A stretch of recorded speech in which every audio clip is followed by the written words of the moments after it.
ఇంకోటికి సంబంధించి గరుసు గ్రావెల్ మన survey number 1లో మీకు కావాల్సిన మీ తహసీల్దార్ కూడా ఎంక్వైరీ చేసుకోవచ్చు. వాళ్ళకి టెంపరీగా పర్మిషన్ ఇప్పుడు ఇచ్చినారు. గతంలో ఇచ్చిన టెంపరీ పర్మిషన్ జూన్ 3వ తేదీకి అయిపోయింది. ఆ తర్వాత కంటిన్యూస్ తవ్వుతా ఉంటే ఒక రైతు ఆ గరుసు తవ్వడం వల్ల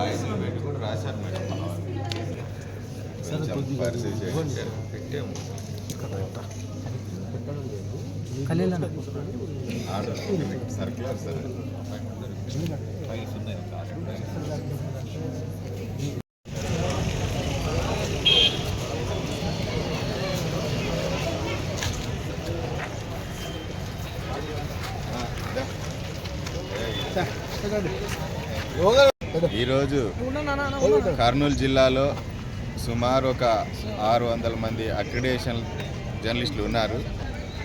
ఇంకా మిగతా అక్రిడేషన్ లేని జర్నలిస్టులు కూడా చాలామంది ఉన్నారు. అయితే ఫీల్డ్లో పనిచేస్తున్న జర్నలిస్టు కూడా వేతనాలు లేవు, చాలా లైన్ అకౌంట్లు, కొన్ని సంస్థలు అవి కూడా లేని పరిస్థితి. అయినా కూడా సమాజం పట్ల అంకిత భావంతో, దృక్పథంతో, సేవా దృక్పథంతో ఈ ఫీల్డ్లోకి వచ్చి పనిచేస్తూ ఉన్నారు. ఒక్కొక్కసారి దాడులకు కూడా గురవుతున్న పరిస్థితులు, కేసులు ఎదుర్కొంటున్న పరిస్థితులు కూడా ఉన్నాయి. ఈ పరిస్థితుల్లో జర్నలిస్టులు తమ కుటుంబాలను, తమ పిల్లలకు కూడా నాణ్యమైన విద్య అందించలేని పరిస్థితి, చదువు చెప్పించలేని పరిస్థితి ఏర్పడుతూ ఉంది. ఈరోజు చాలామంది జర్నలిస్టులు ప్రభుత్వ పాఠశాలతో పాటు ప్రైవేట్ కార్పొరేట్ స్కూల్స్లో కూడా విద్యను చేర్పిస్తూ ఉన్నారు.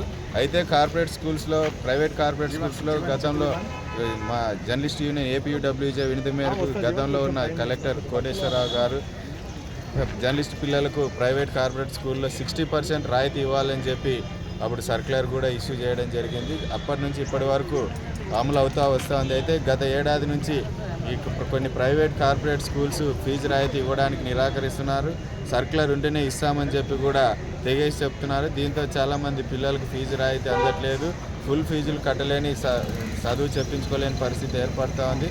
కనుక ఈ విషయమే ఇందాకనే కలెక్టర్ జేసీ గారిని కలిసి విన్నవించడం జరిగింది. తమ పరిస్థితులన్నీ వివరించడం జరిగింది. కనుక గతంలో మాదిరి ఒక సర్క్యులర్ జారీ చేయాలని చెప్పి కూడా ఆమె మేడంను కోరడం జరిగింది. ఆమె కూడా వెంటనే డిఓ గారికి ట్రాన్స్ఫర్ చేయడం జరిగింది. త్వరలోనే సమస్యను పరిష్కరిస్తామని చెప్పి కూడా హామీ ఇచ్చారు. ఈ హామీ ఇవ్వని పక్షంలో మళ్ళీ ఒకసారి కూడా కలిసి మరీ ఒత్తిడి తీసుకురావడానికి కూడా వెనుకాడే ప్రసక్తి లేదని తెలియజేస్తున్నాం.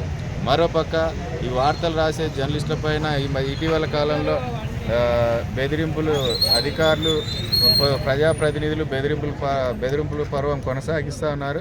పత్తికొండలో పేకాట ఆడుతున్నారని చెప్పి వార్తలు రాసిన జర్నలిస్టుల పైన కొంతమంది జర్నలిస్టులు రాశారు. ఆంధ్రప్రభ, తెలుగు, విశాలాంధ్ర, హంసావాయిస్ తదితర పత్రికలు, దినపత్రికల రిపోర్టర్లు. అయితే ఈ వార్తలన్నీ ఫేక్ అని చెప్పి సిఐ గారు నా మీద ఉద్దేశపూర్వకంగా వార్తలు రాశారని చెప్పి ఆయన నోటీసులు పంపించడం జరిగింది. నోటీసులకు సమాధానం ఇవ్వని పక్షంలో కేసుతో పాటు పరువు నష్టం దావా వేస్తానని కూడా నోటీసులో పేర్కొనడం జరిగింది. అయితే జర్నలిస్టులు రాసిన వార్తలో సిఐ గారి పేరు ఎక్కడా కూడా మెన్షన్ చేయలేదు. కానీ ఆయన నా పైన రాశారని చెప్పి ఆయన నోటీసులు ఇవ్వడం అనేది విడ్డూరంగా ఉంది. మరోపక్క ఆదోన్లో అక్రమంగా గరుసు తవ్వుతూ ఉన్నారు, ఎలాంటి అనుమతులు లేకుండా తవ్వుతున్నారని చెప్పి ఆంధ్రజ్యోతి రిపోర్టరు వార్తలు రాస్తే అక్కడున్న స్థానిక నాయకురాలు గుడిసె కృష్ణమ్మ గారు నిన్న డైరెక్ట్గా పోయి జర్నలిస్టు పైన, రిపోర్టర్ పైన, ఆ సంస్థ యాజమాన్యం పైన ఫిర్యాదు చేయడం అనేది బాధాకరము.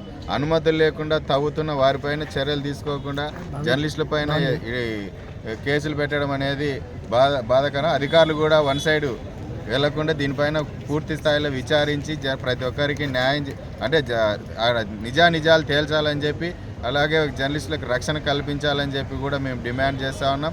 లేని పక్షంలో జిల్లా వ్యాప్తంగా, రాష్ట్ర వ్యాప్తంగా ఆందోళన కార్యక్రమాలు చేపడతామని హెచ్చరిస్తున్నాం. మరొకటి, ఏదైతే అక్రమ తవ్వకాలు ఉన్నాయో దానిపైన కూడా పూర్తి స్థాయిలో విచారించి అనుమతులుంటే తవ్వకానికి అనుమతి ఇవ్వాలని, అనుమతులు లేని పక్షంలో ఆ తవ్వకాలు నిలిపివేయాలని చెప్పి కూడా మేము కోరుతా ఉన్నాం.